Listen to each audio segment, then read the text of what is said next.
ईद का त्यौहार करुणा बांटने का त्यौहार है, भावना बांटने का त्यौहार है, ना कि किसी बेजुबान जानवरों की बलि देना, उसकी कुर्बानी देना। ऐसा मानना है पशु एडवोकेट अयान अली सिद्दीकी का। वो हमारे साथ है। इस बार एक नई पहल आप कर रहे हैं कि इस बार की ईद पर जो है पशुओं की कुर्बानी ना देते हुए कटहल बांटे ज़रूरतमंदों को, क्या है? जी, सिंपल सी बात है यहाँ पे।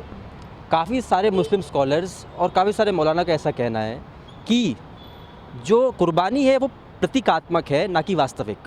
ये इसलिए वो कहते हैं क्योंकि हमारे अंदर की जो जानवर है उसको हमें मारना है, हमारे अंदर की जो बुराई है उसको हमें मारना है, बजाय किसी जानवर को लेके आके उसको 2 दिन पहले लाके आप उसको कुर्बान करें। इससे कुछ भी लेना देना नहीं है इस्लाम का। तो यही हम मतलब बताने की कोशिश करते हैं कि अगर आपको लोगों की हाजत करनी है, लोगों की मदद करनी है और अपने अंदर तकवा बिल्ड करनी है जिससे आप अल्लाह के करीब जा सकें, तो आप एक कटहल बिरयानी बना के भी एक चीज़ कर सकते हैं, जो कि हम 3 साल से करते हुए आ रहे हैं। आपके घरों में कितने दिन से जो है कुर्बानी नहीं दी गई है ईद पर? और जो आप जिस तरह का ये मैसेज दे रहे हैं, क्या कभी समाज ने इसका विरोध किया? 18 साल से मेरे घर में किसी जानवर की कुर्बानी नहीं हुई है। इस बात को मेरे घरवाले भी समझते हैं और उन्हीं ने ही ये चीज़ बताई कि हमें ज़रूरत नहीं कुर्बानी देने की किसी जानवर की। और इसके विरुद्ध में बहुत सारे लोग आते भी हैं, हिंसक भी होते हैं और ऐसी-ऐसी बातें बोलते हैं जो कभी-कभार बुरा भी फ़ील कराती हैं मुझे। लेकिन इसके बदले में काफ़ी सारे लोग ऐसे हैं जो सपोर्ट भी करते हैं, बदलते भी हैं और अपनी सच्चाई मुझ तक पहुँचाते भी हैं।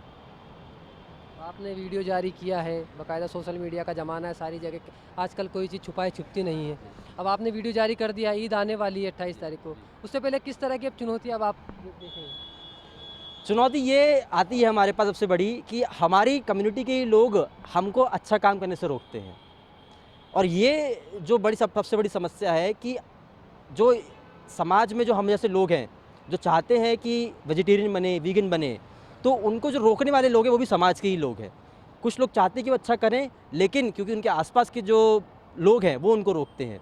तो अगर हम चाहते हैं कि वास्तविक तौर पे मुस्लिम समाज आगे बढ़े, खुले, लिबरल बने, जितना हो सके उतनी पढ़ाई करे, तो उसको खुलना पड़ेगा, उसको शिक्षा लेनी पड़ेगी, आगे बढ़ना पड़ेगा, तभी वो इस देश में अपना कंट्रीब्यूशन दे पाए, इससे देश आगे बढ़ पाएगा। देखिए, कई लोग सोचते हैं कि ये ईद है, इस पर कुर्बानी दी जाए तभी ये त्यौहार मनेगा।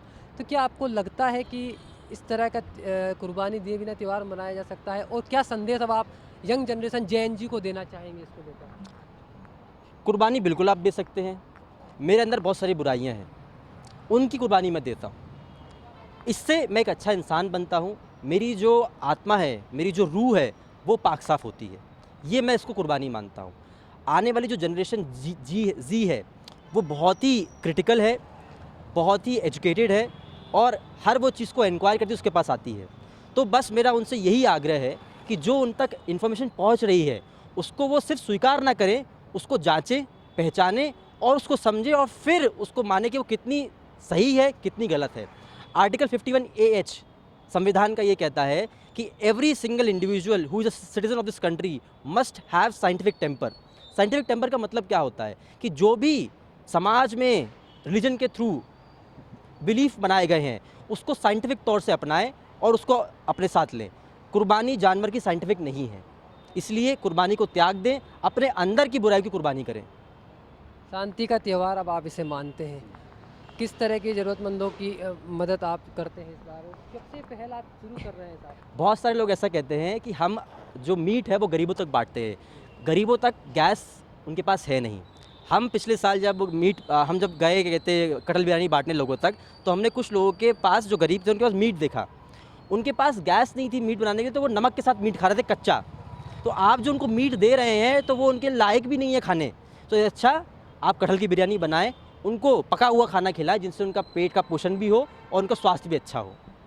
देखिए, इससे आप एक पहल कर रहे हैं, ये शायद अच्छी पहल है, लेकिन शायद समाजजनों को ये रास ना आए, ये एक अलग विषय है। लेकिन इस पहल से पशुओं का भी संरक्षण होगा, मतलब पशुओं की जान भी बचाने का एक तरह से काम करें किसी तरह से। सबसे बड़ी बात यही है यहाँ पे कि पशुओं के अधिकार समझना हमें बहुत ज़रूरी है। यहाँ तक कि इस्लाम में जानवरों के हुकूक के बारे में बहुत बात करी गई है। आपको एक किस्सा मैं सुनाता हूँ। एक मोहतरमा एक दिन रेगिस्तान से निकल रही थी, उनके सामने उन्हें कुत्ता दिखा। वो कुत्ता बहुत प्यासा था, सामने कुछ सामान पड़ा हुआ था, उनके पास एक थोड़ा सा पानी पड़ा हुआ था। उस पानी को उन्होंने उस सामान के अंदर डाला, वो एक बाउल टाइप का था, और उस कुत्ते ने उससे पानी पिया। जैसे ही अल्लाह ने उनका ये नेकी का करम देखा, सारे गुनाह उनके माफ़ कर दिया और उसी समय उनको जन्नत बख्श दी। तो ये जन्नत जो हमारे लिए जानना बहुत ज़रूरी है कि इस्लाम में भी जानवरों को हुकूक दिए गए हैं, उनके साथ जो नेकी करता है अल्लाह उसके लिए नेकी करता है। तो बहुत ज़रूरी है कि हम जानवर के हुकूक समझें, उनके साथ नेकी से पेश आएँ और उनकी मदद करें, बजाय उनके साथ क्रूरता करें। बहुत धन्यवाद आपका। तो ये थे हमारे साथ पशु एडवोकेट अयान अली सिद्दीकी, जिनका साफ तौर पर कहना है कि ईद जो है किसी कुर्बानी का प्रतीक नहीं है, ये करुणा का प्रतीक है, ये दया का प्रतीक है, ये भावना का प्रतीक है। उन्होंने साफ तौर पर ये भी कहा है कि पिछले 18 सालों से हमारे घर पर ईद के पवित्र त्यौहार पर किसी पशुओं की जो है कुर्बानी नहीं दी जाती है। अगर हम दूसरी तरफ इसको समझें तो वो पशु संरक्षण यानी पशुओं को बचाने का काम भी जो है ये एक मैसेज के थ्रू दे रहे हैं। कैमरा पर्सन विजय के साथ संजय पाटीदार, लल्लू राम, भोपाल।